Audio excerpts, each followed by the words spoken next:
Buenas noches, queridos amigos y amigas. Hoy es un día para la reflexión. Murió una persona que seguramente tenía los mejores médicos de Colombia, las mejores medicinas, la mejor UCI, etcétera. Pues imagínense de ahí para abajo quién está exento del COVID. Nadie.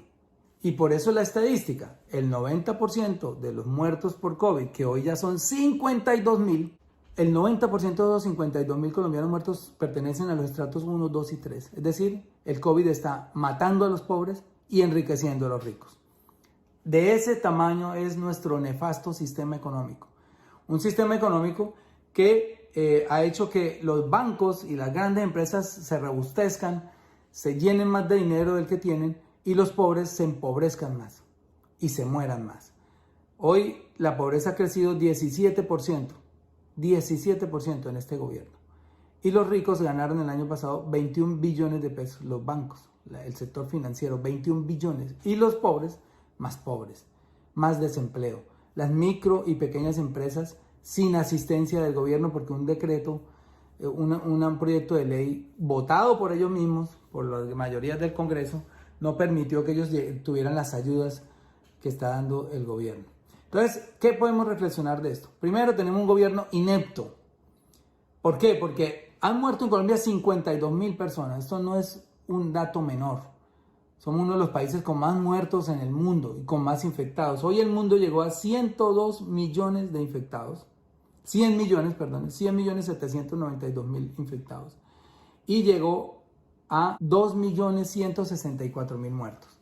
Y Colombia tiene 2.041.000 infectados y 52.128 muertos. ¿Se habían podido evitar esas muertes? Yo creo que sí.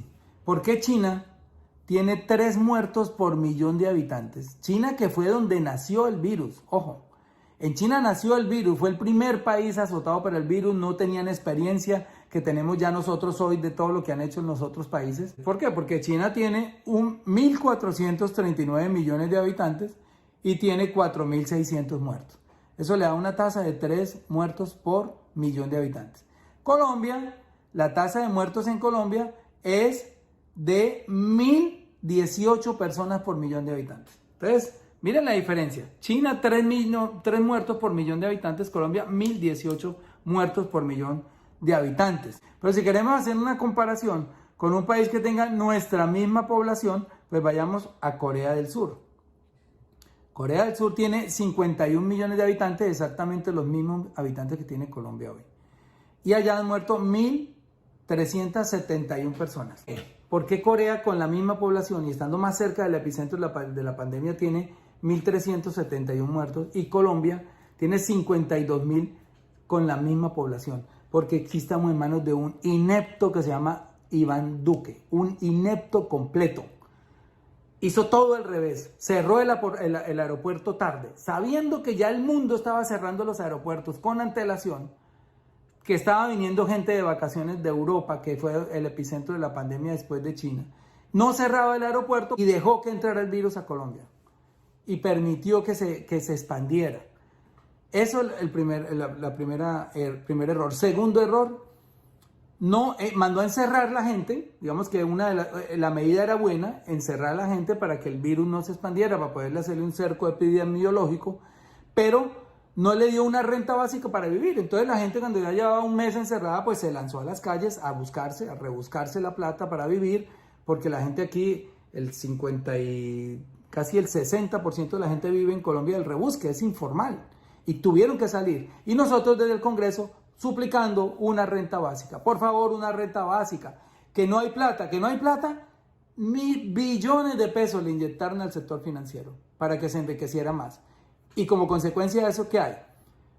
4 millones de desempleados más, una banca y un sector financiero enriquecidos con el COVID, con todos los dineros que giró el Banco de la República, al 1,75 de intereses, ojo. El Banco de la República bajó los intereses para que los bancos a su vez bajaran los intereses a las empresas que le estaban prestando, y mentiras, no los bajaron. En enero de 2020 las tasas del Banco de la República valían 4.25 pesos, 4.25%, el interés de la plata que colocaba el Banco de la República a los bancos. y la tasa de crédito de consumo era de 15.35, es decir, tenían una diferencia de 11,10, ese era el margen, lo que llaman el margen interbancario. La ganancia del banco era del 11,10% en enero, sin COVID. En febrero era del 10% y en abril, con COVID, bajó la tasa del Banco de la República a 3.75, el Banco de la República queriendo dar crédito barato para que las industrias, para que los bancos le prestaran a las empresas que estaban quebrando, y resulta que ellos lo subieron al 18,17, las tasas de crédito de consumo. Y la diferencia se convirtió en 14,42, es decir, más plata para los bancos en vez de estarnos prestando más barata porque el Banco de la República estaba bajando las tasas de interés. Pues después las bajaron al 2,25 en agosto 20 y ellos la mantuvieron en 15,45 y la tasa de intermediación quedó en 13%. Es decir, nunca bajó. Teníamos tasa de intermediación más barata antes del COVID y con toda la plata que le inyectó el Banco de la República a los bancos para que ellos prestaran, para que irrigaran al comercio y a las empresas que se estaban quebrando, pues se enriquecieron más los bancos. En septiembre bajó a 1,75, ese es el interés que cobra hoy el Banco de la República a los bancos por entregarles ese dinero. Y ellos lo están colocando a 14,75, a 14,74 o a 14 puntos. Se están ganando una intermediación de entre 12 y 13 puntos. O sea, los bancos son unos agiotistas. ¿Y para qué sirvió el COVID? Para enriquecer más a los ricos, a estos dueños de estos grupos, y para empobrecer tremendamente a los pobres. Hoy hay 17% más de pobreza en Colombia en este gobierno. Entonces, no obstante todos estos errores, vino el peor. Uno que sí ya no tiene perdón. Los demás pueden ser de interpretación. Ellos pueden decir que sí, que no, que primero la economía que la salud, que primero la economía que la vida, etc. Eso es una discusión que en el futuro se va a debatir y sabremos quién la gana. Pero hay una cosa que sí no tiene perdón y es la compra de las vacunas. Eso no tiene ninguna explicación, ninguna disculpa. ¿Por qué? Porque sí la pudieron comprar países más pobres y vecinos.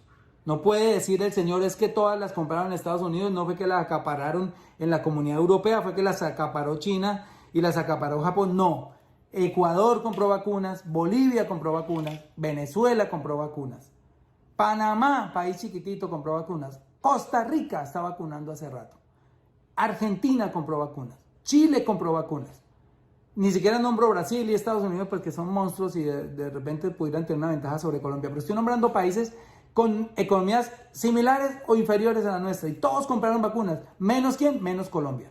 Colombia hoy es de los 11 países con más COVID en el mundo, con más muertos, el único que no ha empezado vacunación. Esto es imperdonable, señor Duque. Usted es un inepto completo. Imperdonable porque por cada mes de retraso que vamos a tener nosotros en la vacunación van a morir 10.000 colombianos. 10.000. Y hoy el ministro es uno más de esos 10.000. Los otros 9.999 no le duelen. ¿Qué pasó con la vacunación? ¿Qué pasó con el gerente del COVID? ¿Cuánto nos costó el gerente del COVID para ser hoy el único país de Sudamérica que no ha empezado vacunación? Dígame la excusa, señor Duque. Dígame, es que no le vendieron a Sudamérica, entonces le creo. No tiene excusa. Ineptitud pura y llana. En diciembre dijeron que empezaban la vacunación en enero. En enero dijeron que empezaban la vacunación en febrero. En febrero dijeron que ahora es en marzo y con vacunas regaladas, las del sistema COVAX. Porque ni siquiera las que hemos comprado van a llegar. Y si llegan, van a llegar unas miles. Y nosotros necesitamos aquí para la inmunidad de rebaño por lo menos 35 o 40 millones de vacunas en su conjunto. Es decir, las 2 dosis. Deben ser 70 millones. O sea, no tenemos posibilidad de que en 2021 Colombia alcance la inmunidad de rebaño. Y si la alcanzan otros países, nos vamos a volver un país paria. No nos van a aceptar en ninguna parte porque vamos a seguir infectados. Esto es el logro mayor de Iván Duque, la ineptitud. Y eso, señores, ustedes tienen que castigarlo. Necesitamos ya sacar a esta gente del poder. Esta gente que se lucró del poder, que se lucra de la impunidad que les da el poder y los contratos que les da el poder. Hoy por todo el mundo, los hijos de los congresistas enmermelados, los que colaboran con el gobierno, los hijos de los funcionarios del gobierno, los hijos de todo el uribismo y las esposas y todo andan repartidos por todas las embajadas del mundo. Aquí en Colombia todos tienen puestos, todos tienen contratos, dándose la gran vida y mandándolos a encerrar a ustedes sin una renta básica, que es un clamor de todos los congresistas alternativos y del Partido Liberal. que por favor le den un salario mínimo a cada familia para que se pueda encerrar con la seguridad alimentaria, con la seguridad que pueden comer. Eso no lo tienen hoy. Dos cositas muy rápidas. Primera, unirnos para ganar la presidencia. Esto es serio. Candidatos, esto es serio, candidatos que vengan con vetos hacia uno u otro candidato, que estén dañando la unión para ganar en primera vuelta la presidencia de la República, por favor, sáquenlos, deséchenlos, no voten por ellos, sea el que sea. Pongan como condición para votar por un candidato que ustedes tengan de sus preferencias, que tenga que ir a esa consulta amplia para elegir al candidato que derrote al candidato de Uribe en las elecciones. Es una necesidad imperiosa. Los territorios no aguantan más violencia. Van más de 100 masacres en 11 meses y medio. 100 masacres. Para que tengan un pequeño parámetro, en 2017, el primer año después de la firma de la paz, hubo 7 masacres. No fue no llegar esta gente al poder, el uribismo, y ya van 100 masacres en un año. El año pasado hubo 91 y este año ya van 7. 720 líderes sociales asesinados, 720 personas que trabajaban por el medio ambiente, por su comunidad, por la restitución de tierras, asesinadas. Todo ese conocimiento ancestral de estos líderes en la tumba. Esto es una debacle que tenemos que acabar hoy. ¿Y cómo se acaba? Exigiendo a nuestros candidatos que se unan. Y lo segundo, y aquí también viene una cosa muy importante, un componente importante, eligiendo mayorías para el Congreso. Repito, 55-86. 55-86. Es el número mágico. Son 108 senadores, la mitad son 54. La mitad más uno, 55. De ahí sale el 55. Son 170 congresistas. La mitad, 85. Más uno, 86. De ahí sale el número 55-86. La mitad más uno del Senado, la mitad más uno del Congreso. Necesitamos elegir 55 senadores decentes y 86 representantes decentes. No importa qué partido. Verde, Polo, Maíz, Colombia Humana, los partidos minoritarios. ¿Por qué la necesidad? Porque yo se los digo con conocimiento de causa. Me da dolor robarlos a ustedes. Me da mucha tristeza que me paguen un sueldo, a pesar de que lo reparto. Me da mucha tristeza que nos paguen un sueldo por no hacer nada. ¿Por qué? Porque no hay nada que hacer. Esas mayorías apabullantes, corruptas, enmermeladas, que trabajan para un amo del dinero en Colombia, para los amos, para los contratistas que le financian sus campañas, nunca piensan en ustedes, nunca aprueban un proyecto para el pueblo. Porque están trabajando para sus jefes y no para ustedes. Ahí se rompe la democracia representativa. Entonces necesitamos 55 senadores que lleguen a ser la mayoría y voten por el que sea. Hay cantidad de nombres. Hoy no voy a dar nombre porque la vez pasada me puse a dar nombre y me metí en un lío tremendo porque pues se me olvidan algunos o algunos no me habían manifestado que querían ser candidatos, entonces pensaban que yo tenía preferencia. No, voten por el que quieran. Hay mucha gente buena, muchísima gente buena. Ustedes los conocen por sus hojas de vida, por sus actos, por lo que dicen, por sus discursos, por lo que escriben, por su comportamiento privado, etc. Ustedes ya saben quiénes son. Pero sí los hay, es más, puede salir 200 o 300 candidatos, pero necesitamos 55. Es una meta ambiciosa, pero se puede lograr con 5 millones de votos. Imagínense si el presidente gana con 10 millones de votos, ¿por qué no la mitad de esos votos para ese candidato que alcance la nominación después de la consulta no puede ser la mitad de esos votos para esa lista que conformemos de decentes? ¿Qué es una persona decente?